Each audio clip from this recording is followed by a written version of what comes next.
Character Reviews. Today we're going to be taking a look at Star Wars The Black Series, The Mandalorian.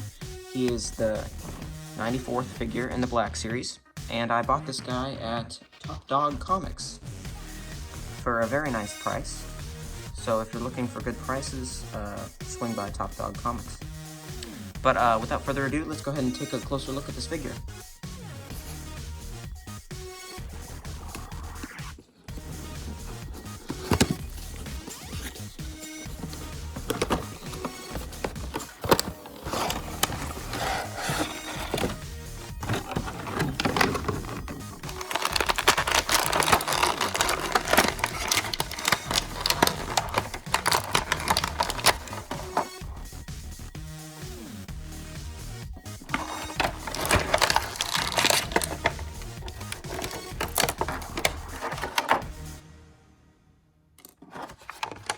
And here we have the Mandalorian figure out of the package. But before we take a look at the figure, let's take a closer look at his accessories. So here we have the Mandalorian's accessories. We have his sniper rifle and his pistol. His pistol is very nicely detailed and also pretty nicely painted. It is all mostly just one color, although the handle is, I guess, a darker gray. That's pretty much it for the pistol. The sniper rifle is mostly painted except for this part right here that is just the plastic, which does look slightly cheap, but it looks cheaper on camera than it does in real life. There's the, I guess, electro prongs. Pretty nicely detailed. This is paint. Everything is paint except for the gray. And then it does have the little hole, or peg to plug in the hole. But yeah, those are pretty much it for his accessories. Let's go and take a closer look at the figure. Here we have the Mandalorian holding his rifle. Here we have the Mandalorian holding his rifle in a sniping pose. And here we have the rifle on his back. Now, actually, for this, there was some excess mold flashing on the peg that I did have to just cut off a little bit with an X-Acto knife.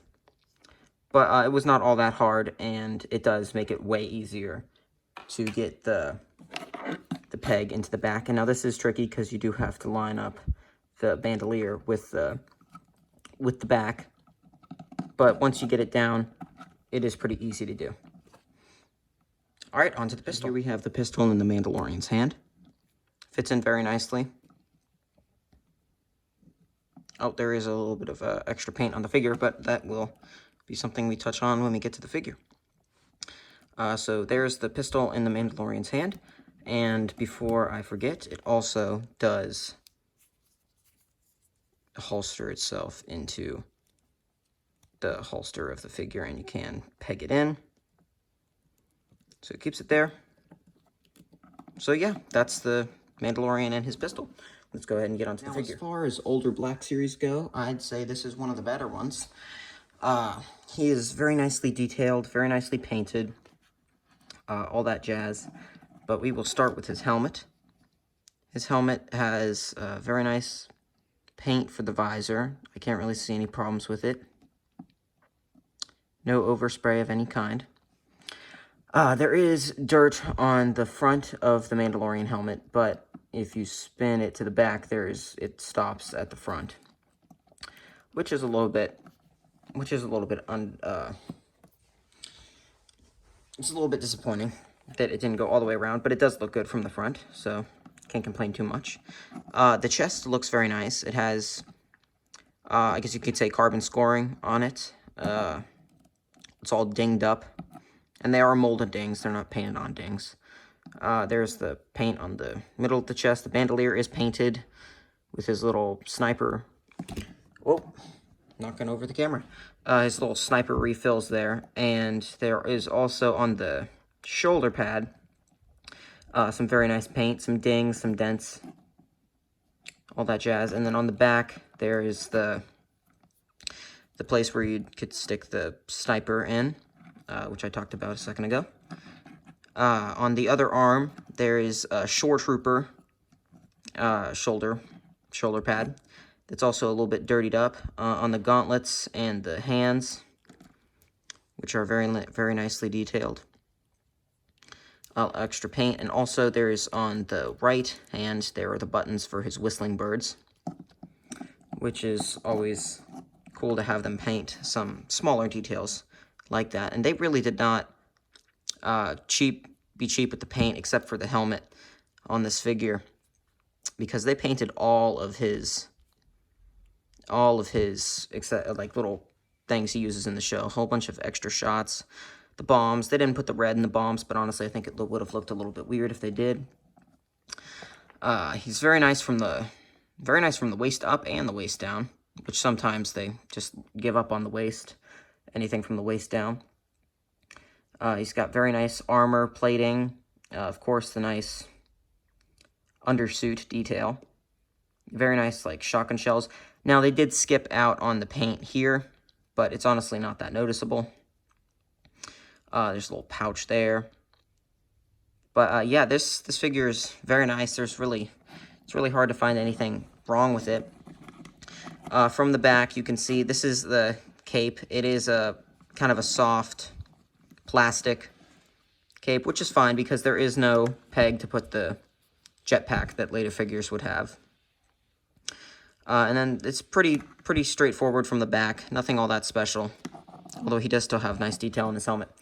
So, he looks pretty cool all around. Articulation-wise, he's pretty nice. He's got a ball joint at the top of the head, and it feels like a ball joint at the bottom of the head. So, he gets all that movement. He can go about that far right, that far left, up. You can't really get him to look up all that much. You can get him to look down a decent amount, though. On the arms, he has a butterfly joint, and this is the same on both arms. He has a butterfly joint to get you about that much motion, about that much forward, about that much back. And his shoulder pads are nice and soft, and that means that he can really push it. Same thing on both shoulder pads, so you get about that far out. There is a little swivel here at the top of the, I guess, elbow. The gauntlet also has its own swivel joint, which is nice.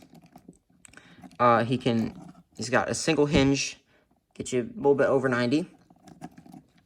And then on his trigger finger hand, it is up and down. This is the only place where they differ on the arms. On the holding hand, or I guess more closed hand, is left to right, which is a little bit unfortunate. I wish you could get him dual wielding, although a way to fix that is if you have an X-Acto knife, you can just cut in between the fingers there and put trigger finger on the left side, but I am not going to do that on this figure.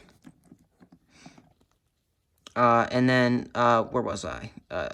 Chest has a ball joint. Gets you about that far back, about that far forward. Side-to-side motion is actually really nice. At the hips, there is no waist swivel, but you can get him to swivel with the I guess, ball joint at the chest. There is a ball joint at the hip, gets you about that far out, and about that far forward. You're not going to get much back. That's about it. There is a little, I guess you could call that a thigh swivel, which does go all the way around, but I'm not going to force it. Now, there are double joints at the knees, which is always nice, so you can, so you can push it all the way. You cannot go all the way up, but that is very serviceable for a armor-wearing character. And you can go forward with the rocker. He does have a rocker at the ankle, which gets you about that far forward. Really far back. That's really good. And then, of course, about that far to the side. Got that far to the other side. So this guy is very posable. He has plenty of nice articulation. He comes with some pretty good accessories. But let's go ahead and do some size comparison with this guy. Let us stick him next to the Beskar version of the Mandalorian. He is slightly taller than the Beskar version. This is the Season 2 look. Here we have him next to Queel, or Krill. I believe it is Queel. And here we have him next to, just for fun, whoop, Jedi Revan. And Jedi Revan is a little bit squatted, so it's a little bit taller than Jedi Revan. And one more comparison. Here we have him next to Clone Trooper Hawk. So the Mandalorian is about your regular scale. He's a very nice figure. He's very nicely painted, very nicely detailed. Definitely would recommend. He is, I believe, available on Amazon right now for about $20. Like I showed in the beginning of the video, I bought mine for $15 at a local comic book shop, Top Dog Comics. And I will leave the information for the shop in the description.